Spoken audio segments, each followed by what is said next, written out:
Bueno, buenas tardes a todos. Gracias por venir a este encuentro con Rachel Hartman. Además, quiero señalar que estuve hablando el otro día con ella y que habla español casi perfectamente y que dijo que iba a intentar entender las preguntas directamente del español, así que voy a intentar no hablar muy deprisa como hago normalmente. Lo primero de todo, pues una pequeña introducción a su obra para quien no la conozca. Gran error por vuestra parte, por cierto. Aquí en España la conocemos por la biología de Serafina. Serafina es el primer tomo y Escamas es el segundo. Y ahora ha sacado hace poquito Tess en el camino, que es el principio de... ¡Chan, chan, chan! El principio de una nueva saga ambientada en el mismo mundo de Serafina. Y de hecho la protagonista es la hermanastra de Serafina. Estos son efectos totalmente controlados, no penséis que no. ¿Sabéis qué pasa? Que pusimos ayer encuentros en la tercera fase y ha debido haber aquí algún tipo de... Serafina, el mundo en el que se desarrolla pues, Serafina y Tess del Camino, es un mundo en el que existen los dragones, pero no son los dragones típicos que vuelan, bueno, sí que lo son, pero también tienen la particularidad de que son seres muy inteligentes y que además pueden transformarse en humanos y que conviven con los humanos en, entre comillas, igualdad de condiciones, más o menos. Lo primero que quería señalar sobre estas historias es que todas, como he dicho, tienen lugar en el mismo universo, que es un universo lleno de tradiciones específicas, de reinos, con su propia religión muy compleja, muy detallada, y que no comenzó en el libro de Serafina, sino que venía de mucho antes. Rachel ya tenía este mundo en su cabeza desde hacía tiempo, y si no me equivoco, la primera historia publicada en la que lo desarrolló fue un cómic en el que ella, además de hacer la historia, de escribir la historia, también lo dibujó, si no me equivoco. Y la primera pregunta que yo quería hacerte era pues, que nos hablaras de esta experiencia, de cómo es plasmar un mundo que llevas tanto tiempo teniendo en tu interior, no solo con las palabras, sino también pues, al completo, con las ilustraciones también. Bueno, al empezar, quiero decir gracias a las organizadoras de Festival Celsius. Yo puedo hablar un poquitico de español well, mostly I'll probably speak English, lo siento muchísimo, pero tengo algunas palabras que puedo decir. También quiero, I would like to thank the translator because I've seen him working at many of the other sessions, and by golly, you have got to have a brain the size of a planet to do this job, and I'm very impressed. So I will also, he'll be very embarrassed to have to say that to you now in Spanish. The world that I want to talk about, as everybody trickles in, hi, she's correct, has been with me for a very, very long time. My first inkling of Gorev was when I was 12 years old. My English teacher asked us to write a narrative poem. And for whatever reason, a poem just came to me entire. And this never happens. Anyone here who is a writer, you understand, you usually have to write something and throw it away and try again. This poem came out in one piece. It was called The First Adventure of Sir Amy. And Sir Amy was a little girl who was also a knight. She had a horse named Fred, which is why the country was called Gorev, because it rhymed with Fred. And later on in the poem, there was a dragon that played the cello, that rhymed with jello. It was a very rhymey 12-year-old poem. But it was the first inkling I had that I could make up my own world. Before that, I had always been an avid reader, and so I enjoyed reading other people's worlds, but I hadn't really thought about the person who sits down and comes up with this stuff. So that was my first realization that I could do that. I had the power right there in my fingers. So from then on, during school, my school years, anytime I had to write a story for school, I would set it in Gorev. And so over the years, Gorev began to grow and expand and evolve in a variety of different ways. And I'll take pity on the translator and let him get that far.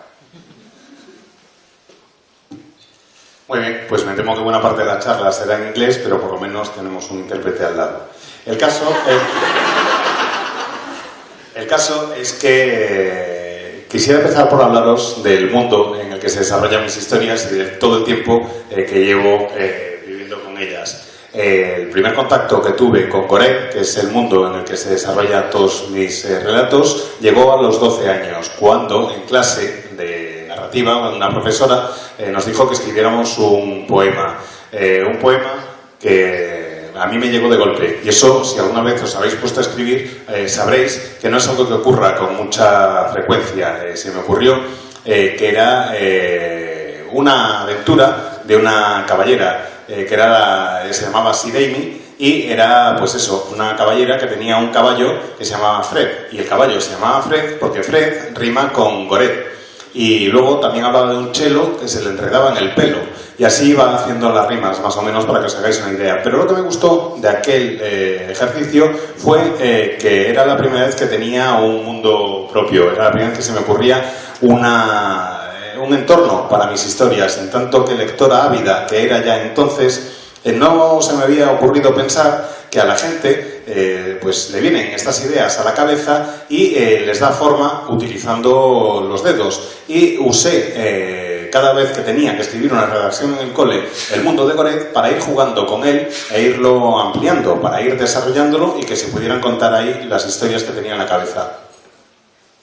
Okay, so, entonces, when I went to university, I decided I actually should grow up a little bit and be serious, and so I studied serious literature. In fact, I read El Quijote in Spanish. It's easier to read Spanish than to speak it sometimes for me. But I was studying literature very seriously.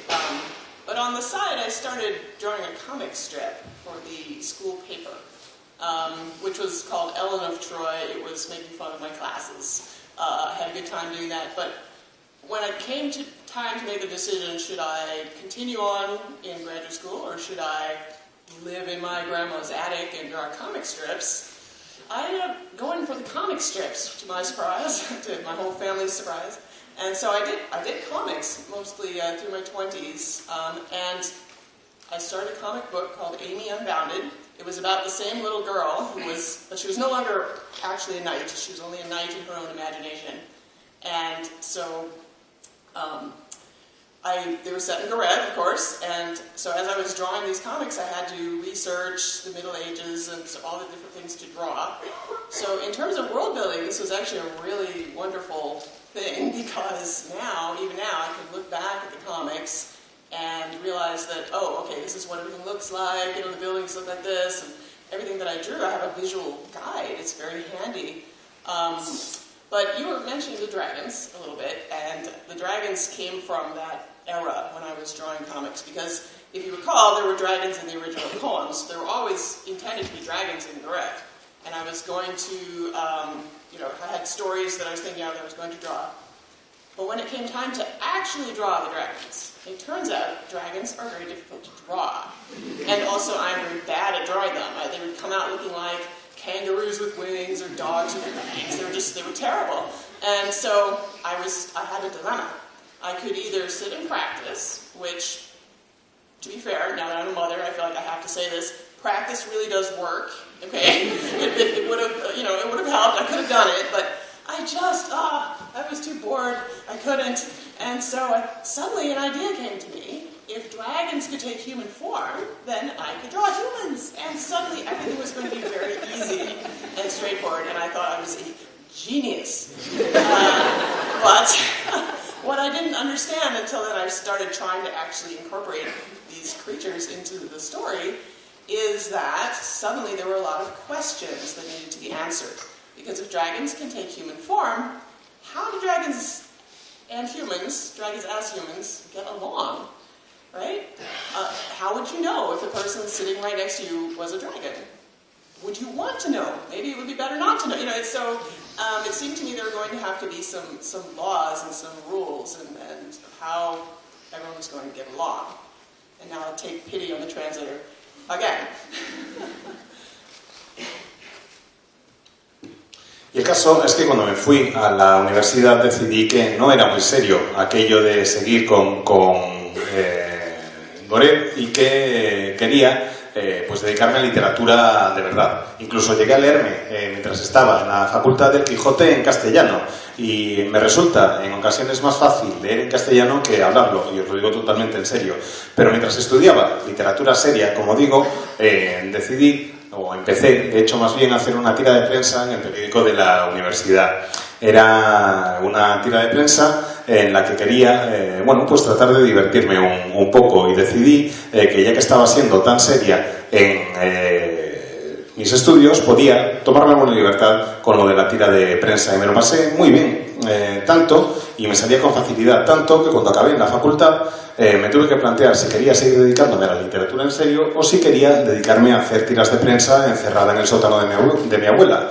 Y para mi sorpresa, y para sorpresa de toda mi familia, me decanté por lo de las tiras de prensa en el sótano de mi abuela. Me tiré buena parte de mis 20 y pico años, de la década de los 20, haciendo una serie que se llamaba Amy Unbound, que sería algo así como Amy desatada. Y efectivamente la protagonista era la misma chica que la del poema original. Lo que ocurre es que y la acción se desarrollaba en Gorethe, pero en lugar de ser una caballera como antes, solo lo era en su imaginación, no era en la realidad, solo lo era en su imaginación, y podía dibujar elementos de la Edad Media y cosas que me gustaran. Y la verdad es que me lo pasaba muy bien haciendo los cómics, me lo pasaba muy bien pensando en todas estas historias. Iba dibujando prácticamente de todo y quería hablar de qué ocurría cuando aparecían los dragones, porque mientras iba creciendo, mientras iba desarrollando el mundo de Gorethe, había ido incorporando elementos. Ya desde el primer poema estaban presentes los dragones, y siempre sabía que había querido incluirlos en alguna de mis historias. Lo que ocurre es que cuando llegó el punto en que realmente iba a incluirlos en las tiras de prensa, me di cuenta de que lo de dibujar dragones igual tampoco es tan fácil, y que cada vez que me ponía me salían dos cosas: o canguros con alas o perros con colmillos, pero no conseguían que me quedaran bien. Y me dije, a ver cómo puedo resolver este problema, porque así no puedo seguir. Y me di cuenta de que, bueno, alguna solución habría. Y tuve una idea que me parecía que era una idea brillante. Y es que los dragones podían cambiar de forma. Y al poder cambiar de forma, podían asumir forma humana. Y al poder asumir forma humana, ya no tenía que dibujar dragones. Podían interactuar con el resto del mundo sin ningún problema. Había resuelto todas las dificultades que se me habían planteado, y ya podía escribir los guiones como quisiera. Lo que ocurre es que esta idea, que me parecía tan brillante, suscitó a su vez toda una serie de preguntas. Porque claro, si los dragones podían asumir forma humana, ¿cómo podías saber si quien tenías al lado era un dragón o no? ¿Cómo podías saber cuál iba a ser la relación entre ellos? ¿Se iban a llevar bien estos dragones en forma humana con el resto de seres humanos o no? ¿Cómo iban a comportarse? ¿Habría alguna regla para saber cuál era la actitud que tenían que tener? Mi respuesta es muy larga, y lo siento. No. ¿Quieres...? No, que estaba esperando si querías añadir algo más. Nosotros encantados aquí hemos venido a oírte hablar. Bueno, okay. Well, I have a little bit more to say. Actually, I have a lot more to say. Now I forgot what I had to say. Okay, we were talking about dragons taking form. And so then when it came time to write a book, what happened is I had a baby and I moved to Canada. And so I couldn't easily go to the comic conventions that I had been going to previously selling my comic books. And so I thought, well, I always wanted to be a writer. And maybe now is the time, 30 years old, maybe now is the time I can decide that this is what I really want to do when I grow up. And I thought it would be easy. I thought that I would sit over here being a writer, and the baby would sit over here being a baby, and everything would be very simple and, easy. No, it turns out babies are a lot of work. That's all right. I learned, and so it took me 4 years then to write the first draft of Serafina. And so during that time, though, the world was still evolving, and the dragons were still evolving. Originally, I had thought that the dragons and the humans would never intermarry. In fact, I thought that idea was sort of terrible. But then a friend of mine, a cartoonist friend of mine, asked the question, well, okay, when dragons take human form, are they human all the way?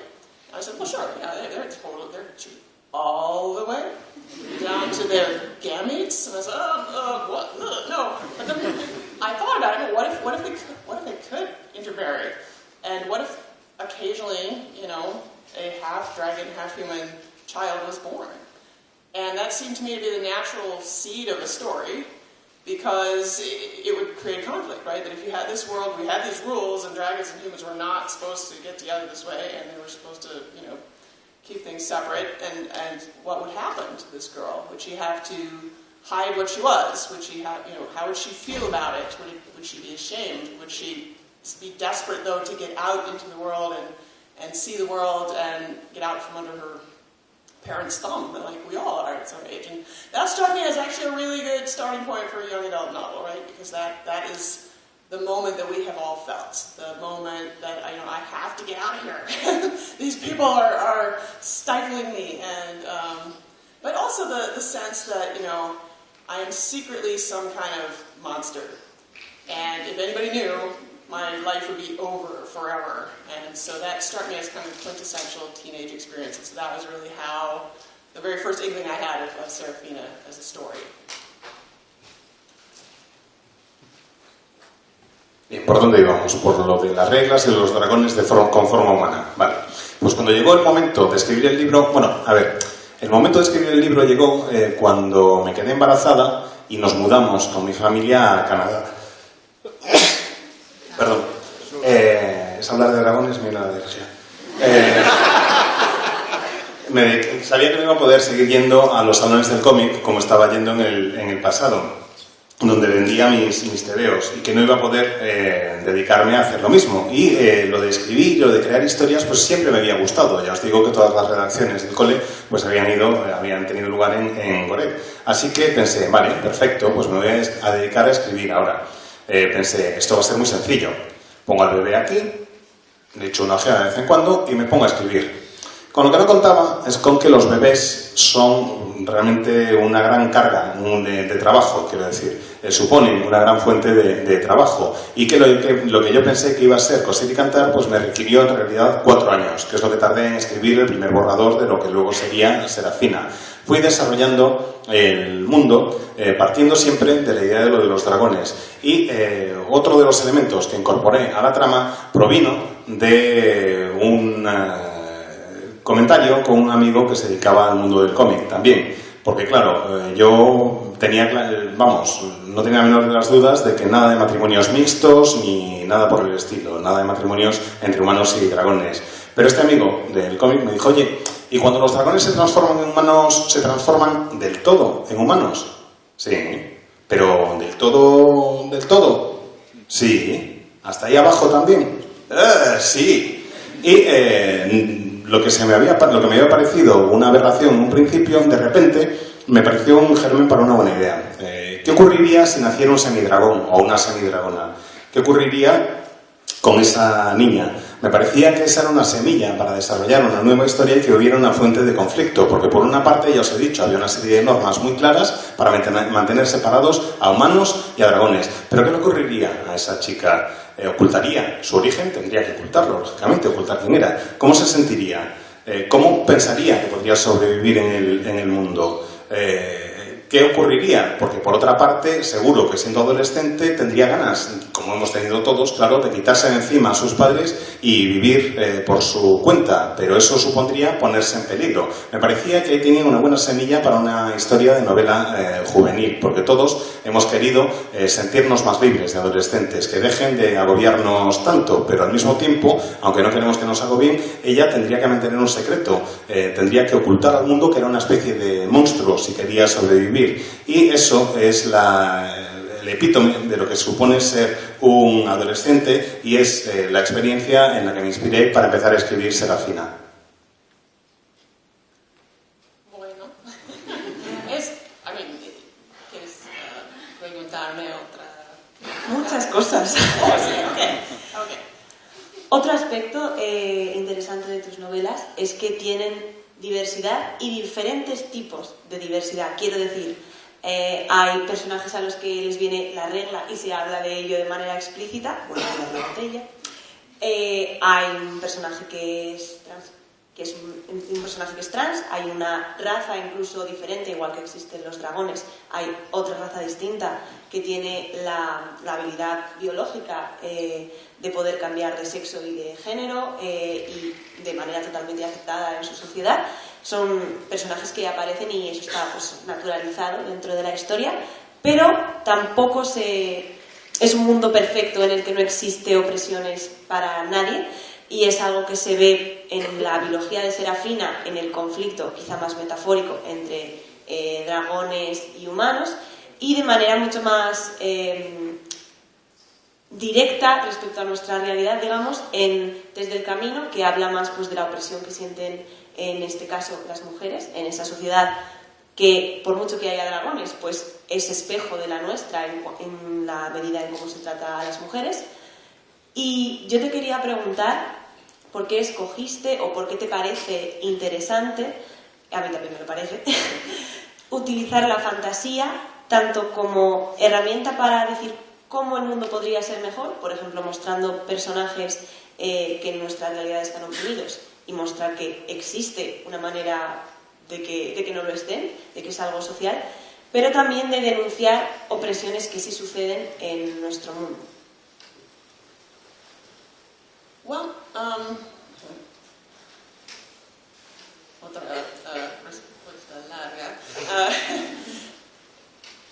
trying to think where best to start. I think one of the things fantasy can do that is more interesting than maybe some other genres is that you can set up a world in ways that are different than ours, and it's like a thought experiment, right?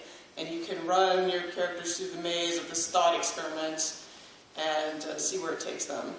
And so, I mean, there are several ways to answer this. One reason that there are people of all different diverse types in this book is that it would be really easy and simple to look at Serafina as being half-dragon and to say, okay, this is clearly a metaphor for X, Y, or Z. When in reality, I didn't want it to be a simple metaphor for that. I wanted it to be a metaphor for shame, right? For something more personal. And so the reader would bring whatever shame they had carried, and that would be what it represented to them. I didn't want it to be a representation of being, mixed race, or being gay, or being trans. So in order for it not to be that metaphor, so simply, you had to have those kind of people in the world also, right? So that people couldn't say, oh, this is a metaphor for being gay. Well, here are the gay characters, so no, it's not that simple. And so that was part of it. The other part, though, is that for me, a beautiful world is a full world, and a full world has every kind of person you can imagine in it. And, it's set in a medieval milieu, but I think the real Middle Ages, in fact, had more of every kind of person present than we necessarily recognize or necessarily see. Even just in terms of women in the Middle Ages, so much of the texts that have survived were written by not only men, but men of the church who maybe hadn't seen any women since they were 11 years old and given to the church as oblates. So I'm thinking maybe what they would write about women was not necessarily an informed perspective, right? So, but if you do dig carefully, there are ways to find women in the historical records. One of my favorite books for research that I did is called Women in the Medieval Town by Erika Utz, who was talking about how if you look at the records of guilds, right, and what the rules of the guilds were, you can go through and you can find where women were, in fact, members of guilds. Under certain circumstances, they could be, but they're sort of hidden, right? You have to look at who paid their dues and realize, and sometimes it would just say widow of, Bob the shoemaker. It wouldn't give her name, but she's there, right? And so I think the same goes for gay people, the same goes for trans people, all the people were there, but they're hidden in these different ways, and so you have to go looking for them. And so in a book, in a novel, you can show them. They're right there. Have their stories be front and center, and have everybody, be there and present and accounted for. And let's pause there for translator pity.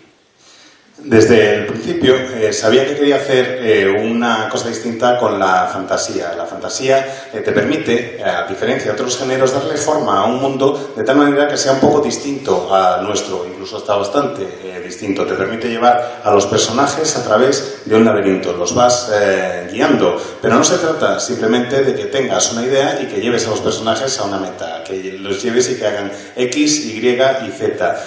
La meta no tiene que ser únicamente una venganza personal, sino que el lector tiene que sentir que esa venganza que estás contando le importa por algo, que tiene algún tipo de conexión. Y además, esa es en gran medida buena parte de la historia que estoy contando. No me apetecía que se considerara que Serafina era una metáfora de personas gay, trans o mestizos. Quería que para evitar que todo el mundo pensara que esa era la situación, hubiera esos personajes también, que no fuera algo tan sencillo como decir, vale, lo de la semidragona es una metáfora de esto o de lo otro. No, a mí eso me parece que era demasiado sencillo. Aparte, yo quiero que mis historias se desarrollen en un mundo que esté bien, en un mundo completo, en un mundo donde haya todo tipo de personas. Si os fijáis en registros históricos de la Edad Media, había todo tipo de personas en esa sociedad, igual que las hay en la nuestra. Las mujeres estaban presentes y ejercían empleos y negocios, aunque muchas veces nos pareciera que no. Buena parte de los textos que han sobrevivido de la Edad Media son textos escritos por varones que solían formar parte de la Iglesia y que además probablemente no hubieran visto a una mujer desde que tenían 11 años o una cosa por el estilo. No se escribía teniendo una perspectiva de dar visibilidad a toda la sociedad, pero las mujeres estaban ahí y las mujeres estaban presentes aunque no se quisiera hablar de ellas. Si consultáis registros históricos, veis que investigando se constata la presencia de las mujeres en distintos entornos. Por ejemplo, si analizáis los registros de alguna ciudad medieval, veis que en las cofradías medievales, aunque a las mujeres en principio no se les permitía ser miembro, sí llegaban a formar parte de estas uniones de artesanos, de estas cofradías. Están medio ocultas, pero de repente ves el libro de contabilidad y ves que dicen cuota de la señora tal, la viuda de Bob el zapatero. No se menciona su nombre, pero sí se menciona que es la viuda de alguien. Es una mujer y está ahí presente. Lo mismo que ocurría con las mujeres tuvo que ocurrir seguro con las personas gay y con las personas trans. Han existido siempre, han estado siempre presentes en nuestra sociedad. Y yo eso quería recalcarlo. Quería que en mis novelas se les pudiera dar el protagonismo y que pudieran estar en primera fila. So that's sort of one half of the answer. That, you can make the world look the way you really feel in your heart that it should look. On the other hand, though, that's one way to combat patriarchy, as it were. That you have the women there in front and center and have it be a little. You can create societies where it's a little friendlier. You can create societies where this or that gets emphasized. But sometimes when you want to punch the patriarchy, you got to put them right there looking bad, and so you can punch them for real. Which then in Tess is more what comes out more that Tess, in fact, her mother in particular is part of a religious movement, I guess, that really thinks women should be in their place and emphasizes virginity, and a lot like the American South where I grew up. Which is funny, my parents they were from a different part of the U.S. They didn't really participate in that culture, and yet that culture still permeated my whole childhood and whole life, and I think it did damage in a way. And so I wanted that book, she needed that particular thing to struggle against, because I wanted a book about coming out from under that. And you can't come out from under it if it's not there.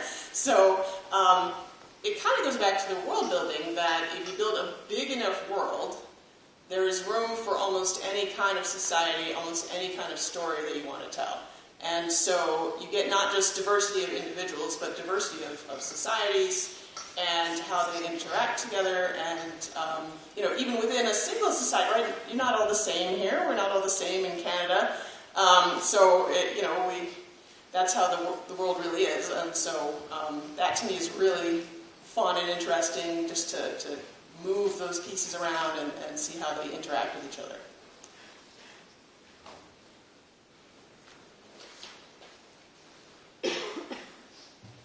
Y esa era la mitad de la respuesta, ahora va la otra mitad. Tenemos este mundo del que os acabo de hablar y donde quiero que las mujeres puedan estar en primera línea, porque además lo concebía, esa presencia femenina sobre todo y esa presencia de otros colectivos, como una forma de luchar contra el patriarcado. Era una sociedad en la que había que hacer especial énfasis en esa lucha contra el patriarcado. Quería que estuviera perfectamente clara. Quería que se viera la mala pinta que realmente tiene el patriarcado. Y eso era algo que me interesaba que dejar bien claro. En TES vemos aún más este elemento que os estaba comentando. TES en camino, TES en la carretera, TES en camino. La madre de TES forma parte de un movimiento religioso. Un movimiento que lo que dice es: mujer, tú a tu sitio. Que da especial importancia a la virginidad, algo semejante a la cultura del sur de Estados Unidos, que es donde yo crecí, y aunque mis padres no eran del sur de Estados Unidos, sino de otras partes del país, a pesar de eso, creciendo en el sur, esa cultura permeó un poco mi infancia y mi adolescencia, y creo que me hizo daño, y creo que es necesario luchar contra ese tipo de ideas. Por eso quería tenerlo muy presente. No puedes salir de debajo de ese tipo de opresión si ese tipo de opresión no está presente en la obra. Así que necesitaba que existiera ese tipo de opresión para que los personajes pudieran salir de debajo e indicar el camino. Además, cuando haces un mundo, cuando creas un mundo, lo puedes crear con suficiente tamaño como para que quepa prácticamente de todo. Para que sean sociedades como la nuestra, sociedades realmente muy distintas, sociedades donde hay división entre clases, donde no todo el mundo es igual, no todos los que estamos aquí presentes, los que estáis aquí presentes, sois iguales entre vosotros. Y lo mismo ocurre en Canadá y lo mismo ocurre en mi mundo. Quería que hubiera diversidad para poder integrar nuevas piezas y para que se tuviera en cuenta el papel que cada una de esas piezas debe representar. Además de esta inquietud que tienes y que has querido plasmar en tus novelas, también has incluido otros de tus intereses que no tienen nada que ver con esto. Estoy hablando, en el caso de Serafina, de la música. Ella es música para la corte. Y tú, si no me equivoco, tocas el cello. Sí. Entonces, además de tocar el cello, también cantas.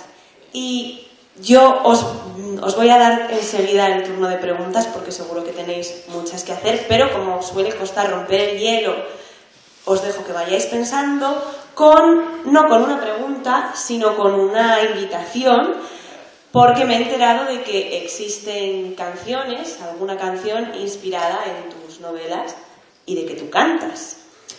Entonces, parece una enterrona, pero se lo pregunté el otro día si le parecía bien.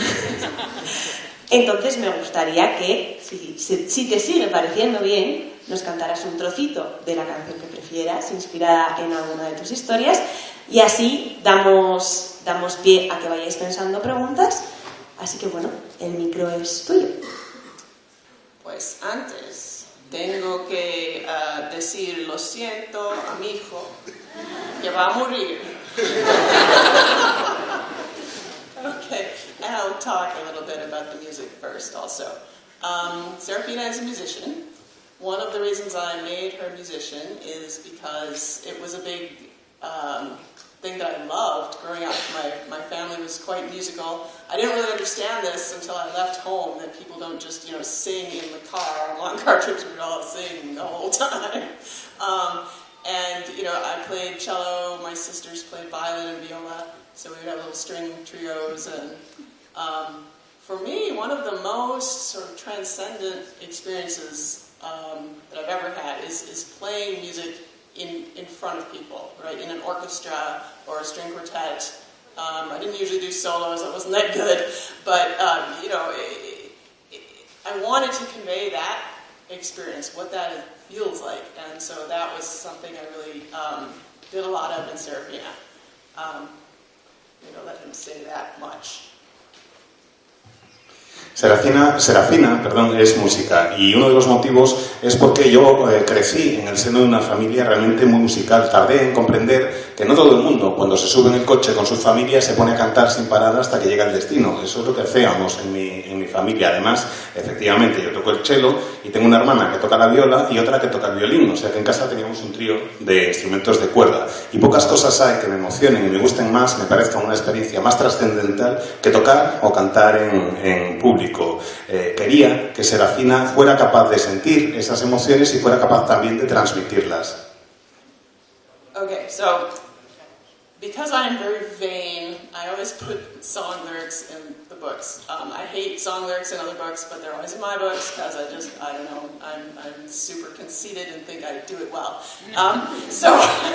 But also I enjoy it. Well, I have a friend who is a composer, and every time she sees lyrics in my books, she hears melodies and she composes songs out of them, which is really, really just touching for me. And also, I sing with the Madrigal Choir, and so she makes 4-part compositions for 4 voices, and then we'll sing them in the choir. I've been trying to think which one to sing, and I think I'm going to go with the one that's a little bit shorter. Just take pity on you. It's a little bit shorter, and it's a little bit funny. It's supposed to be a hymn, strangely enough. When Serafina is traveling through Samsam, which is one of the fictional countries, they're singing this hymn, and Serafina recognizes the tune as a drinking song back in her home country. And so this strikes her as very strange, but that was a real thing that happened. The Protestants wanted to make music accessible to their congregations during the Reformation, and so they would put lyrics to common folk songs that everybody knew, often drinking songs. And so my grandmother, who is a Methodist, an organist in a Methodist church, told us that story, which, anyway, she had the history. But anyway, so I was trying to reference that phenomenon. But also in the book, I made the lyrics so they were being translated by Serafina. And so they don't scan, right? And I thought nobody, in fact, would ever be able to put a tune on these words because there's no rhythm. It's too long, too many syllables. But Karen, my friend, by golly, she did it. And I don't know how. And so the result of it is kind of a funny song that does not at all sound like you would sing it in church, and yet that's supposedly what it is. So after he translates this, I will... Lo cierto es que soy un tanto vanidosa y incluyo en mis libros canciones que he compuesto yo. Odio cuando me encuentro con una novela en la que está una canción y digo, ¿pero qué hace esto aquí? A mí no me gusta nada. Pero en cambio me parece que en mis libros está muy bien porque yo las escribo de maravilla. Me gusta escribir esas canciones. Tengo una amiga además que es compositora y cada vez que ve la letra de una canción en alguna de mis novelas, se dedica a componerle una melodía. Y a mí realmente me emociona bastante. Canto en un coro, en fin, y hay ya unas cuantas canciones que están disponibles. Tengo 4 en el repertorio y he elegido hoy la más corta porque me apiado un poco de vosotras. Además, la canción que voy a cantar es una canción bastante divertida que debería ser como una especie de himno sacramental, como un himno de una ceremonia religiosa. Es una canción que Serafina se encuentra en sus viajes en Samsam. Es una canción que se supone que es religiosa, pero cuando la cantan, Serafina reconoce la melodía de una canción de borrachera de su país. Ellos están cantando como si fuera una canción religiosa y para Serafina es una canción de borrachera. Sé que suena raro, pero os aseguro que esto está basado en hechos reales. Cuando se produjo la Reforma protestante, los protestantes decidieron que para hacer que los himnos que iban a componer fueran populares, que las canciones sacras que iban a componer fueran populares, iban a coger el folclore tradicional y a cambiarles la letra. Y por eso hay un montón de canciones en la iglesia protestante que en realidad son canciones de borrachera en un origen. Mi abuela, que era organista en una iglesia metodista, se sabía todas estas historias y nos lo contó. Pero bueno, el caso es que en el libro la letra la traduce la propia Serafina y cuando la escribí pensé, esta sí que va a ser imposible que nadie le ponga una melodía, porque si no hay ritmo, las frases son demasiado largas, no cuadra de ninguna de las maneras, esto no se puede musicalizar de ningún modo. Y resulta que Karen, bendita sea, no sé ni cómo, pero lo logró, consiguió que hubiera una canción ahí. Es una canción que suena bastante divertida y que, aunque debería parecer como una canción de iglesia, yo creo que no lo es.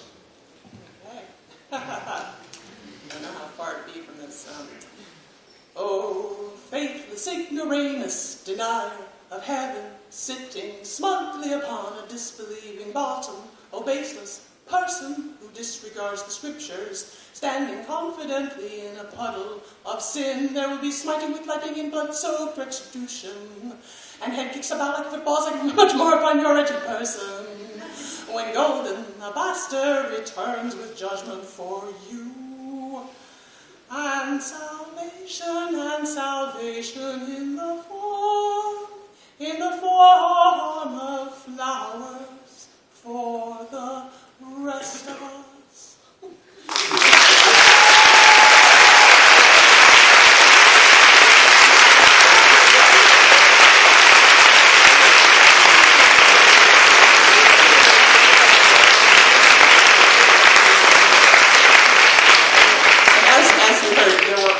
Too many syllables for me to say at once. So, Como habéis visto, casi había hasta demasiadas sílabas en cada verso.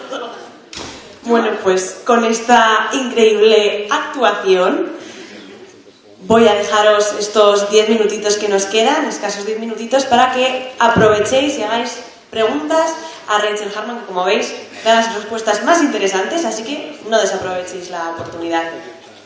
Podéis ir subiendo la mano quien tenga alguna pregunta, si no yo tengo muchas.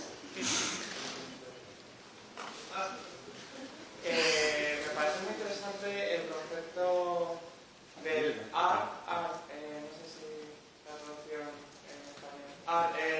Lo de la mente, cuando se convierten en personas y tienen que organizar su mente. ¿Cómo se te ocurrió esa idea? No sé si la has entendido. No,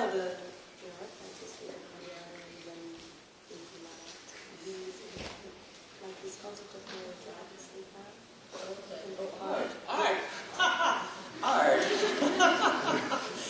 Yes. Well, that came to me when I was trying to figure out dragons themselves and what it would be like to be a dragon, turning into a human. How would it be different? And so one of the things I started with actually is the idea of senses. Whoop. Suddenly it was dark.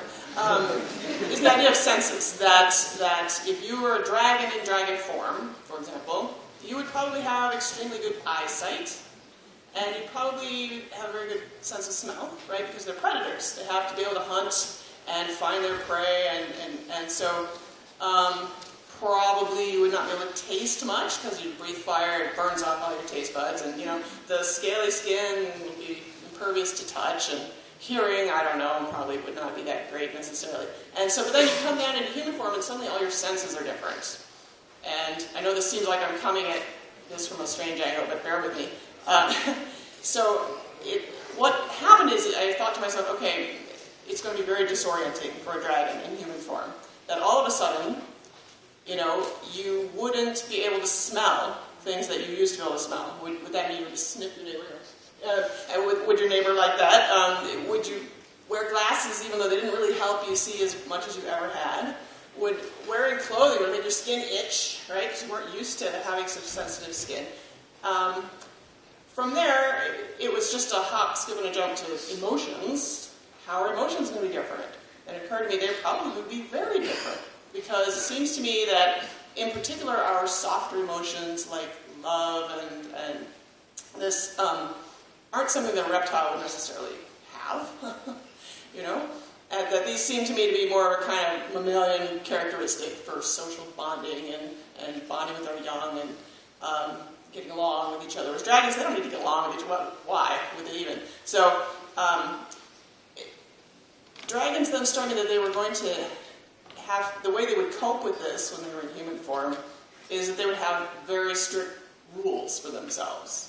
And so the emotions would be suppressed, as rigidly as possible, and they'd have rules of behavior and all these, which then turn into like forms to fill out, right? If you digress from the rules and bureaucracy and laws, and it became very complicated very quickly. And so this concept of ARD is like kind of their overarching philosophy, that there's a way things are supposed to be, and you follow the rules, and you know, make sure everything is right. And that they were going to be not very flexible when it came time to deal with unexpected situations, which unfortunately is sort of a disadvantage when you're dealing with humans, because humans are always very unexpected. Cuando los dragones se transforman en humanos, pues obviamente adquieren una fisonomía muy distinta. Y hay una serie de cosas que creo que pues cambiarían bastante en la forma de reaccionar ante el mundo desde el punto de vista físico de los dragones. Por ejemplo, los dragones tienen una vista muy buena y tienen que ser capaces de poder oler a sus presas, tienen que tener un buen sentido del olfato, pero seguramente pues no tengan tanto tacto, porque la piel es muy gruesa, la que tienen está cubierta de escamas y no la necesitan tanto para estar en contacto con el mundo. Y teniendo tan buena vista y también olfato, pues igual el oído tampoco es que sea especialmente bueno. Cuando se transforman en humanos se producen un montón de cambios y tienen que reajustarse a ellos, a aprender a percibir el mundo de una manera que les resulta bastante rara, que les desorienta un poco. Tú imagínate que si los dragones se dedican a olisquearlo todo, de repente no van a llegar y a ponerse a olisquear al que tienen al lado, porque no saben si les va a parecer bien a los humanos. Encima, lo de llevar las gafas, pues igual tampoco es algo que les haga muchas gracias, si estaban, porque estaban acostumbrados a tener muy buena vista. Y lo de ponerse ropa, igual la tela les da urticaria, porque ahora tienen esa piel tan finita y cualquier cosa que les ponga encima les roza. De allí, la evolución lógica, después de plantearme lo de los sentidos, era pasar a las emociones. Emociones que son realmente muy distintas. Las emociones más suaves de los humanos, las más débiles, incluso si queréis decirlo así, como por ejemplo el amor, pues no necesariamente tienen que estar presentes en el caso de los reptiles. Yo creo que lo del amor es más una cuestión de los mamíferos, porque el amor es una sensación que ayuda a la cohesión social y sobre todo ayuda a que las madres y los padres pues estén cerca de los críos.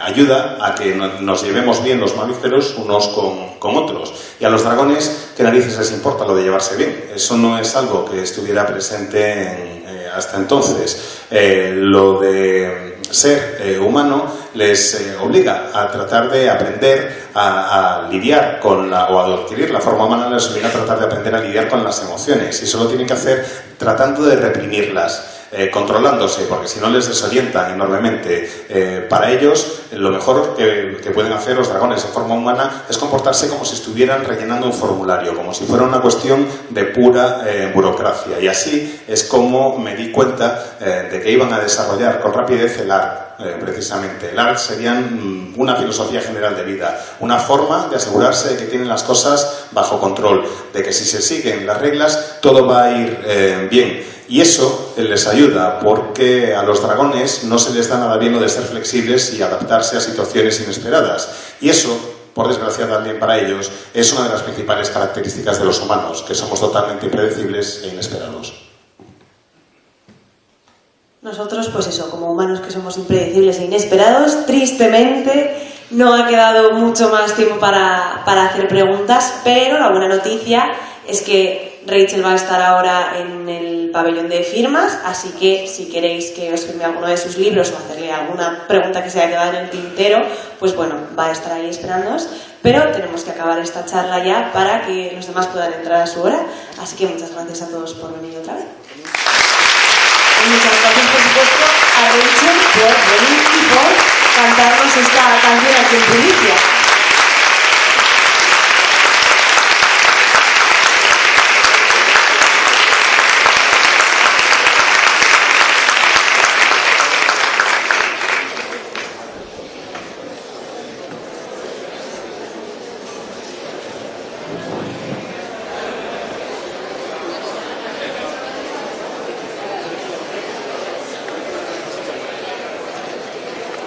De hecho, el hijo está muerto.